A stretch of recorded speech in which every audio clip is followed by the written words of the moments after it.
अगर अब आपके पास जो है वो पॉजिटिव गेट वोल्टेज हो, ठीक है, उसमें डिप्लीशन मोड में तो आपने क्या किया था, नेगेटिव गेट वोल्टेज दिया था।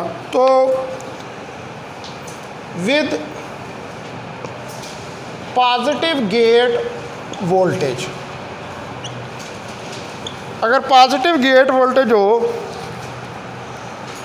तो मोर इलेक्ट्रॉन्स आर अट्रैक्टेड, तो ज़्यादा इलेक्ट्रॉन जो हैं वो अट्रैक्टिव होंगे इनटू द चैनल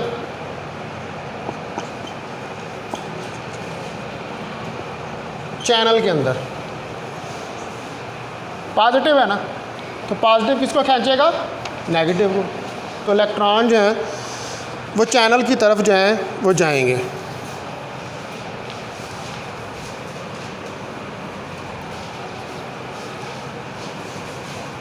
दस इंक्रीजिंग, अब जारी बात है कि चैनल की तरफ इलेक्ट्रॉन जा रहे हैं, तो ये क्या कर रहा है, ये इन्हांस कर रहा है या इंक्रीज़ कर रहा है चैनल की कंडक्टिविटी का।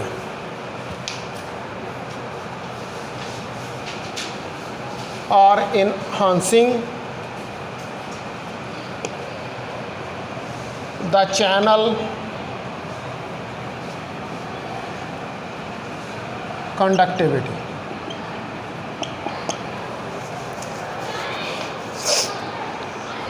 ठीक है, तो ये इनहांस कर रहा है या इंक्रीज़ कर रहा है चैनल की कंडक्टिविटी को। चैनल की कंडक्टिविटी का मतलब है कि करंट ज़्यादा फ्लो कर रही है। ठीक है जी, as shown in figure 2b, कल मैंने इसी की 2a बनाई थी उसकी डिप्लीशन मोड के लिए। तो अब फिगर 2b जो है उसको हम ड्रा करते हैं। ये इन्हांसमेंट मोड के लिए है। वो जो फिगर 2a बनाई थी वो किसके लिए थी, वो ई मोड के लिए थी, सॉरी डी मोड के लिए थी। ठीक है, तो ये उसी तरह आपके पास सबस्ट्रेट का पोर्शन है, इसके अंदर ये P सबस्ट्रेट है,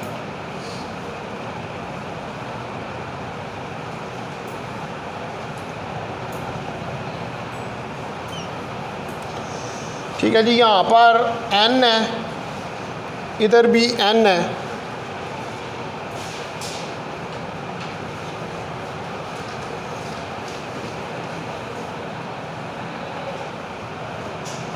ये पॉजिटिव दिया हुआ चार्ज और इधर नेगेटिव।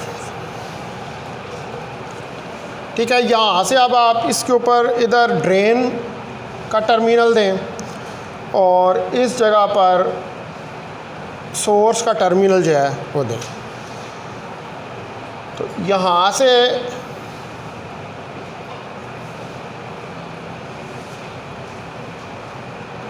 ये RD आ जाएगी और इधर ये नेगेटिव और यहाँ पे ये पॉजिटिव, और पॉजिटिव जो है इसे VDD बैटरी जो है उसके साथ लगाकर इसको ग्राउंड कर दें। ये VDD बैटरी इधर लगी हुई है। ये रिप्रेजेंट कर रहा है ये वाला पोर्शन ID ड्रेन करंट को। अच्छा, उसके बाद ये जो सोर्स से आ रहा है इसको भी ग्राउंड कर दें, और ये जो गेट आ रहा है इधर से गेट के साथ एक बैटरी पॉजिटिव नेगेटिव और इसको भी ग्राउंड कर दें। ये VGG बैटरी है। तो ये फिगर 2B है।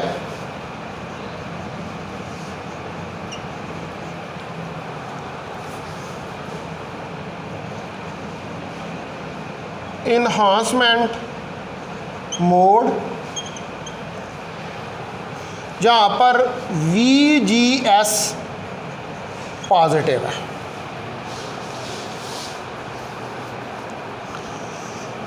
ठीक है, तो इसमें डी मोड में और इन्हांसमेंट मोड में सिर्फ इतना फ़र्क है कि वहाँ पर डी मोड के अंदर VGG जो है वो क्या होता है, वो नेगेटिव दिया होता है आपने। ठीक है, और VGS भी नेगेटिव होता है, और VGS नेगेटिव होता है तो इसका मतलब है कि वो फिर लेस देन होता है VGS ऑफ के। तो अब ये VGS पॉजिटिव है तो इसका मतलब है कि ये ग्रेटर देन होगा VGS ऑफ से।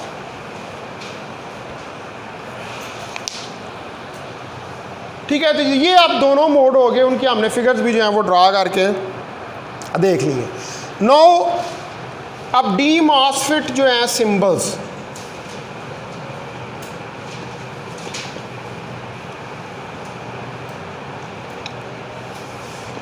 कि इनको हम किन सिंबल से डिनोट करते हैं। तो जो सिस्टमैटिक सिंबल्स हैं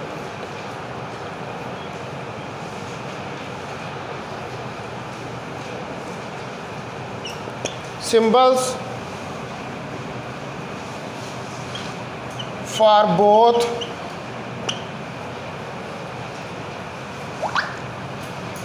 N channel and P channel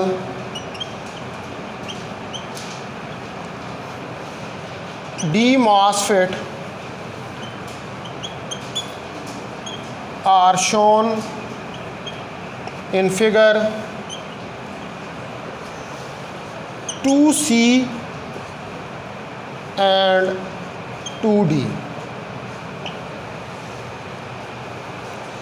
तो इनको फिगर 2C और 2D के अंदर जो है वो हम शो करेंगे इन सिंबल्स को। अब जो सबस्ट्रेट होता है इन सिंबल्स के अंदर,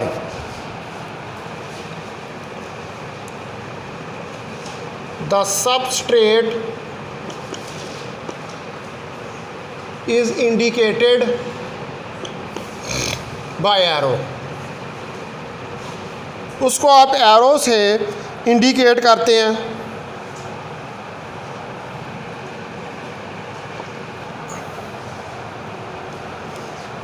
is normally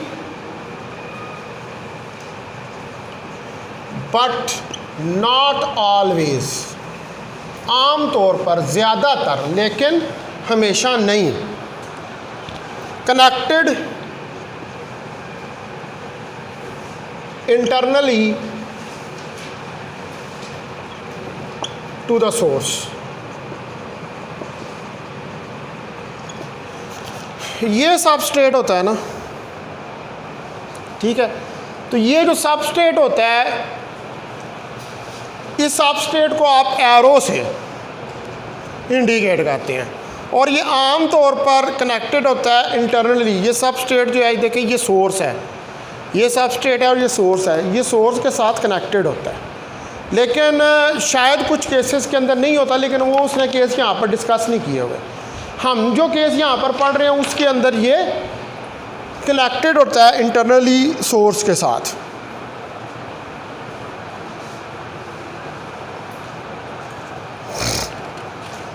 अच्छा, कुछ दफ़ा या कुछ केसेस के अंदर समटाइम्स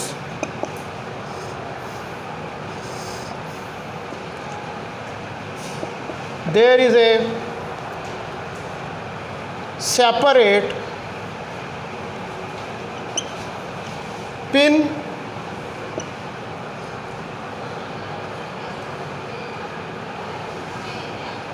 substrate pin।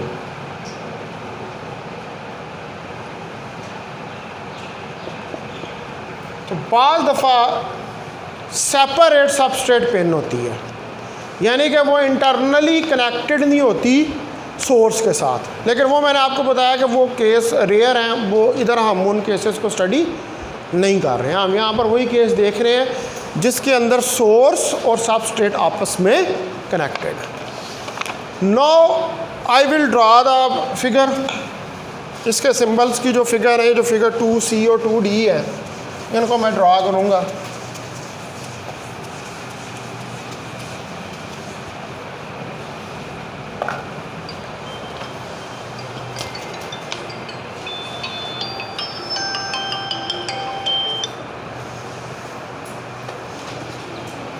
तो ये फिगर्स देखें आप,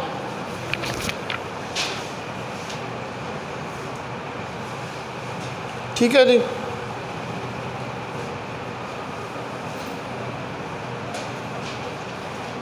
इसको इससे कनेक्ट कर दें, ये गेट है,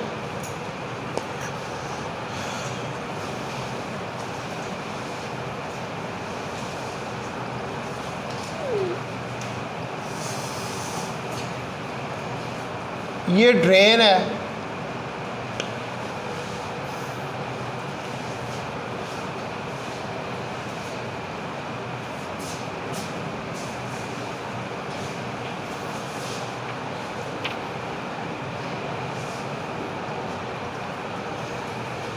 ठीक है जी। और ये जो है यहाँ पर ये सोर्स है। अब इसके लिए जो एरो है ये अंदर की तरफ होगा, ये एन चैनल है, फिगर 2C एन चैनल। उसके बाद दूसरे नंबर पर फिर इसी तरह ही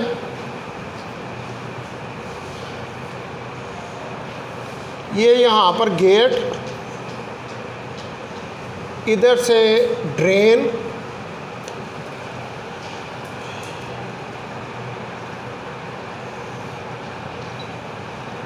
सोर्स,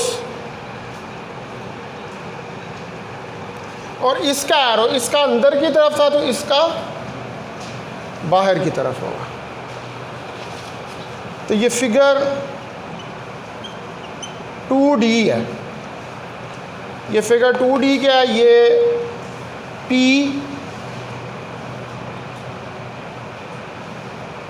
चैनल है। तो अगर आपने सर्किट के अंदर इनको यूज़ करना हो तो इन सिंबल्स के ज़रिए इन्हें इस्तेमाल किया जा सकता है।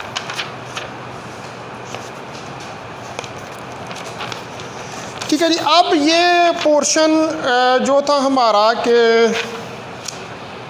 इंट्रोडक्शन टू मासफेट, कि मासफेट क्या होते हैं, मासफेट कितनी किस्म के होते हैं, वो किस तरह वर्क करते हैं, उसको हमने कवर कर लिया। अब नेक्स्ट जो मैं मूव ऐड करूँगा वो करूँगा मासफेट करैक्टरिस्टिक्स और इसके पैरामीटर्स के ऊपर। फिर उसके बाद हम मासफेट की बाइसिंग के ऊपर जाएंगे, जैसे हमने FET की जो है वो स्टडी की थी। उठा दूँ इसे।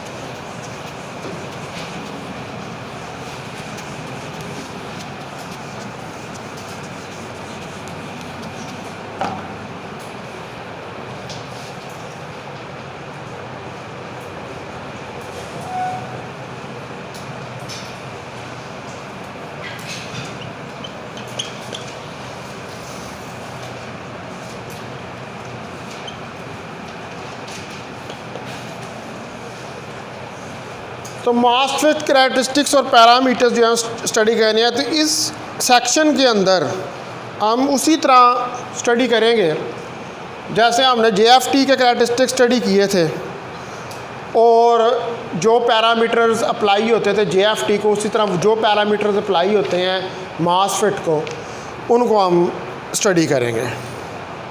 तो इसके अंदर एक तो आप डिस्क्राइब करेंगे डी मासफेट, ई मासफेट ट्रांसफर करैक्टरिस्टिक कर्व, जिस तरह हमने JFT के अंदर किया था ट्रांसफ़र का। उसके अलावा हम कैलकुलेट करेंगे ड्रेन करंट को, जो कि आपके पास निकलती है, जो इक्वेशन होती है कर्व की, वो हमने प्रीवियस सेक्शन के अंदर उसको कैलकुलेट किया था, उसे कैलकुलेट करेंगे। और ई मासफेट जो है उसको भी स्टडी करेंगे। उसके अंदर डी मासफेट के भी ट्रांसफ़र करैक्टरिस्टिक कर्व स्टडी करेंगे। उसके लिए भी जो है वो करैक्टरिस्टिक्स के ज़रिए करंट जो है उसको कैलकुलेट करेंगे, ड्रेन करंट को। उसके अलावा इसके अंदर हम कुछ जो लिस्ट ऑफ प्रिकॉशंस हैं और कुछ जो पैरामीटर्स हैं, ठीक है, जो कि अप्लाई होते हैं इसके ऊपर मासफेट के ऊपर, जैसे ब्लॉकिंग वोल्टेज है, ऑन रेजिस्टेंस है, कंटिन्यूस ड्रेन करंट है, थ्रेशोल्ड वोल्टेज है, मैक्सिमम अलाउएबल पावर डेसिपेशन है, सेफ ऑपरेटिंग एरिया है। ये सारी चीज़ें जो हैं ये हमने इसके अंदर डिस्कस कर। ठीक है, तो उसमें पहले नंबर पे अब मैं जो इसके अंदर चीज़ डिस्कस करूँगा वो ई मॉसफेट कैरेक्टरिस्टिक्स है।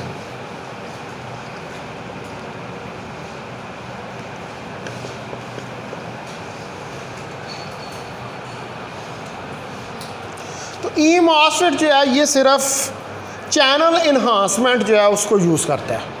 अभी प्रीवियसली हमने इस बात को स्टडी किया। The E MOSFET uses only channel enhancement, जिसमें कि चैनल की इन्हांसमेंट की जाती है और करंट को फ्लो करवाया जाता है। तो इसका मतलब है कि अब जो आपके पास N चैनल डिवाइस है, therefore an N channel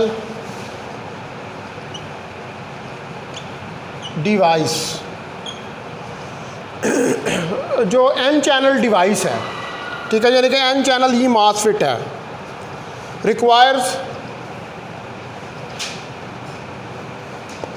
negative gate to source voltage,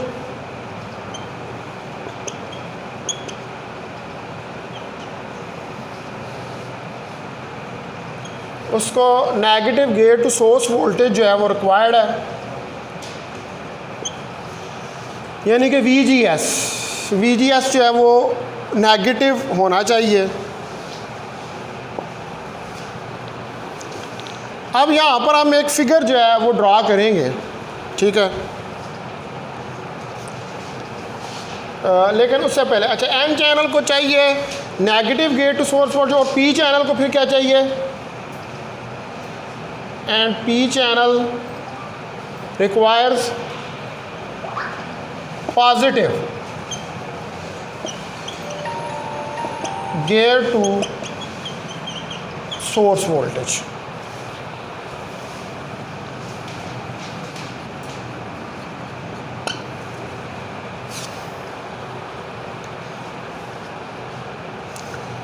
अब फिगर 1A जो है ये भी मैं ड्रा करूँगा, शोज द जर्नल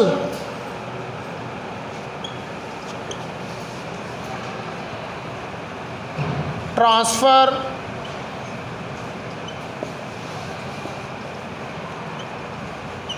कैरेक्टरिस्टिक्स। ये जो जर्नल ट्रांसफ़र कैरेक्टरिस्टिक्स हैं, कर्व्स फॉर बोथ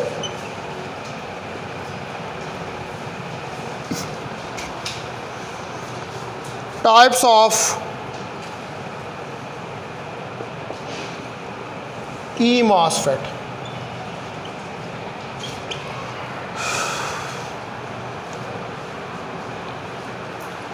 ठीक है, तो जो फिगर 1 है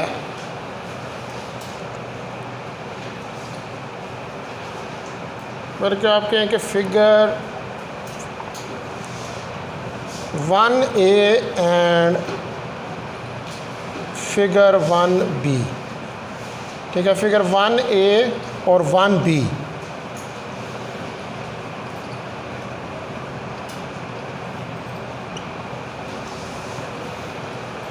इन दोनों में आप दोनों टाइप के जो ई मॉसफेट्स हैं उनके ट्रांसफ़र कैरेक्टरिस्टिक कर्व्स जो हैं उनको ड्रा किया है। तो वो मैं पहले ड्रा करता हूँ कर्व्स को। तो ये पहला कर्व जो है ये ड्रा करने लगा हूँ,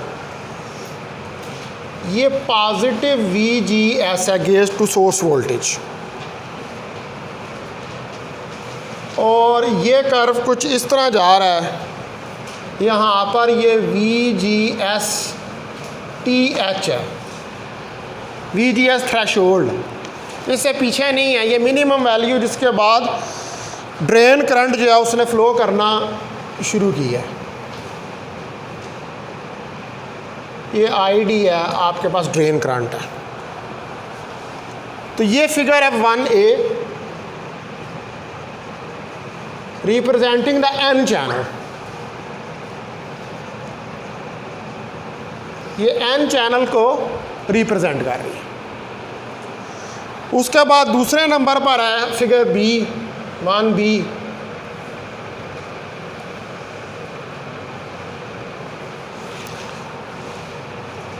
ये यहाँ पर -VGS 0 origin, ID drain current, और इस जगह से ये कर्व कुछ इस तरह जाएगा। ठीक है, यहाँ पर भी ये VGS थ्रेशोल्ड है, ये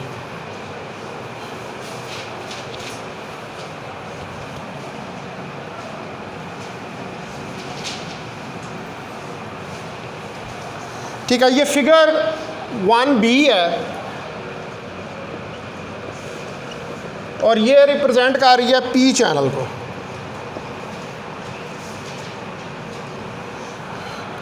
तो ये ट्रांसफ़र कैरेक्टरिस्टिक कर्व्स हैं ई मॉसफेट के लिए, एक N चैनल के लिए और एक P चैनल के लिए।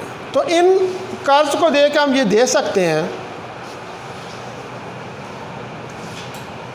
as you can see,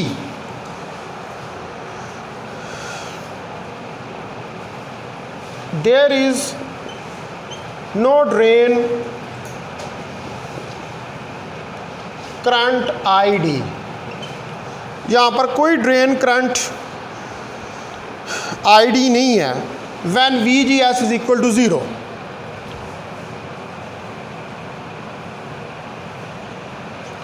यहाँ पर VGS क्या होगा, 0 होगा। इधर भी VGS क्या होगा, 0 होगा। तो यहाँ पर तो कोई कर्व नहीं आ रहा। तो इसका मतलब है कि जब VGS 0 है तो ड्रेन करंट तो 0 है। तो इसका मतलब है कि जो ई मॉसफेट है, therefore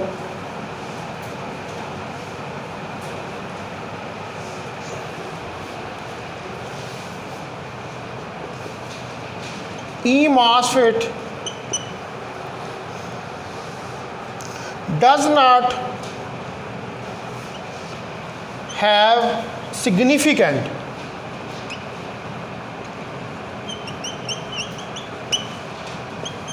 IDSS saturation drain current parameter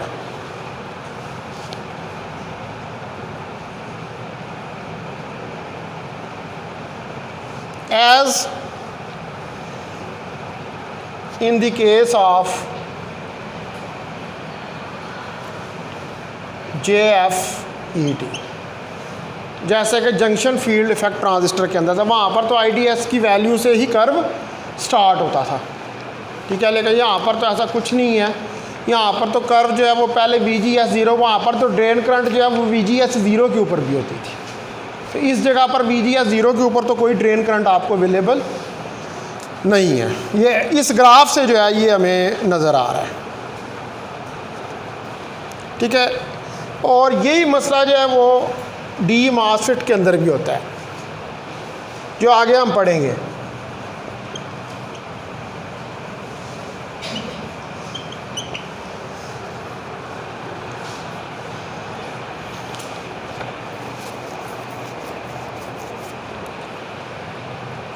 तो ये दोनों जो हैं ये बेसिकली क्या है, ये जर्नल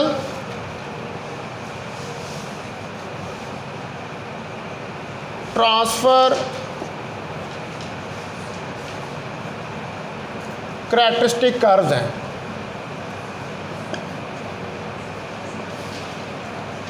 जहाँ पर आप ये फिगर्स बनाएंगे उनके नीचे आपने ये लिख देना। ठीक है, journal transfer characteristic curves.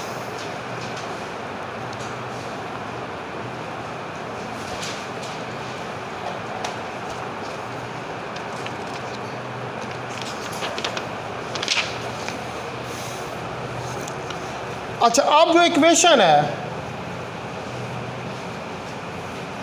The equation for the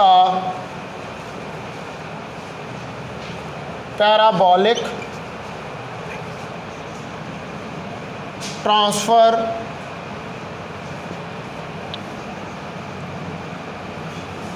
characteristic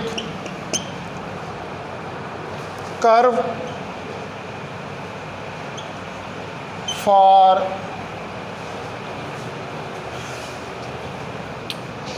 E MOSFET, ये अब कुछ पैराबोला की तरह की शक्ल जो है वो इस कर्व की बन रही है। तो ये जो ई मॉसफेट की है ये डिफ़र करती है फ्रॉम दैट ऑफ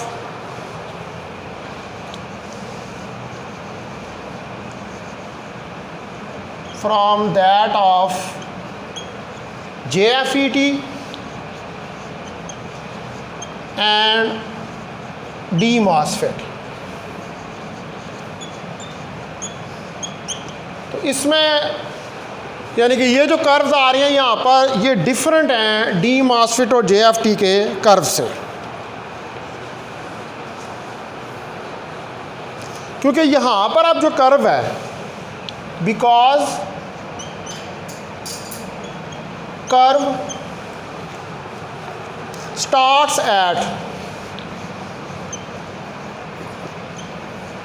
यहाँ पर कर्व कहाँ से स्टार्ट हो रहा है, VGS थ्रेशोल्ड से। वहाँ पर कर्व VGS थ्रेशोल्ड से स्टार्ट नहीं हो रहा था JFET में, वहाँ पर कर्व जो है वो ज़ीरो से स्टार्ट हो रहा था। VGS ज़ीरो के ऊपर भी ड्रेन करंट जो है वो मौजूद थी, लेकिन यहाँ पर VGS ज़ीरो के ऊपर ड्रेन करंट मौजूद नहीं है। यहाँ पर इससे आगे बैरियर से आप आगे जाएंगे तो फिर करंट जो है वो फ्लो करना शुरू करेगी। एट VGS थ्रेशोल्ड, यहाँ पर VGS थ्रेशोल्ड से जो करंट जो है स्टार्ट होती है, rather than VGS of on the horizontal axis, horizontal axis के ऊपर, ये जो है ये वाले हॉरिजेंटल एक्सिस है। तो यहाँ पर VGS थ्रेशोल्ड से स्टार्ट होती है and never intersect the vertical axis, ये कहीं पर भी वर्टिकल एक्सिस को इंटरसेक्ट नहीं कर रही, and never intersect the vertical axis। तो आप क्लियरली देख सकते हैं कि यहाँ पर ये कहीं से भी वर्टिकल एक्सिस को इंटरसेक्ट नहीं कर रही है, ये यानी कि इसके अंदर इंटरसेक्शन जो है वो नहीं आ रही।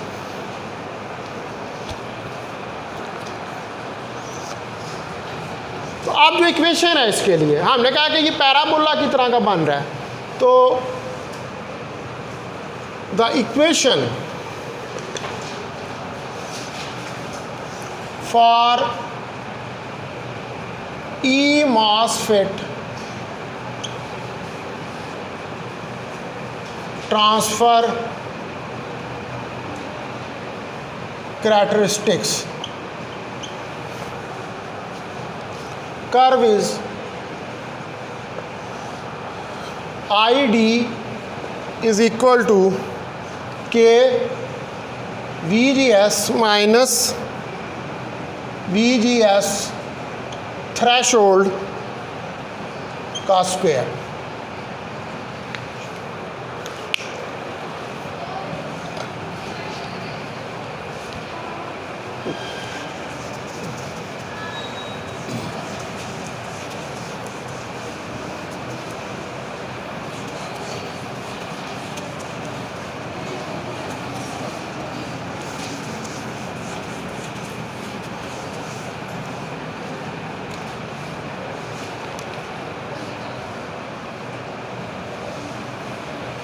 तो ये इक्वेशन है, इसको आप इक्वेशन नंबर 1 कह लें।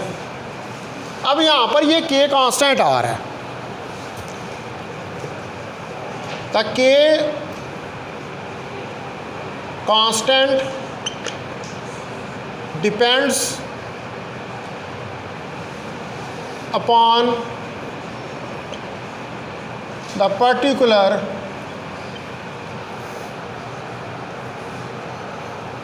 MOSFET.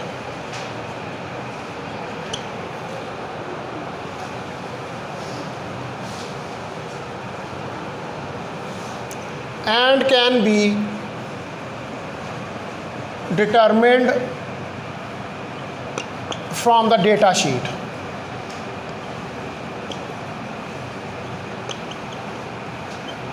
ठीक है जी। अब ये जो के कांस्टेंट इस इक्वेशन में आ रहा है, अब जिस तरह JFET जो होते हैं उसके मुख्तलिफ नंबर्स होते हैं,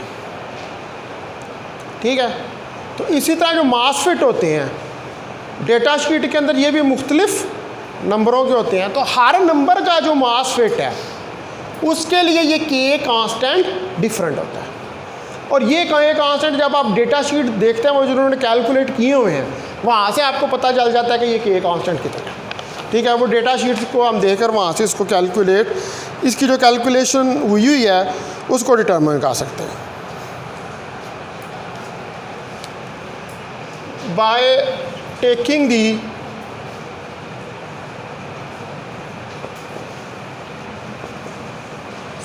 specified value of ID, drain current की स्पेसिफिक वैल्यू के लिए called ID on at the given value of VGS and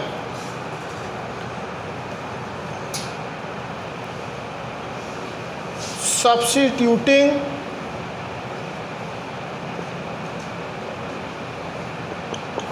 the values in equation 1।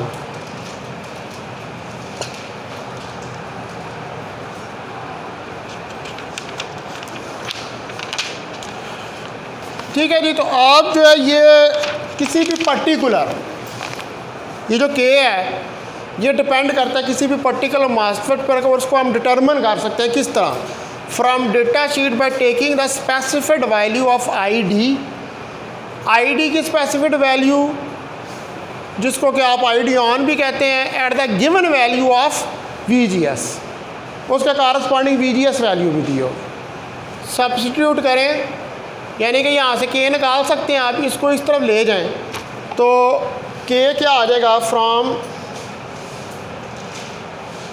Equation 1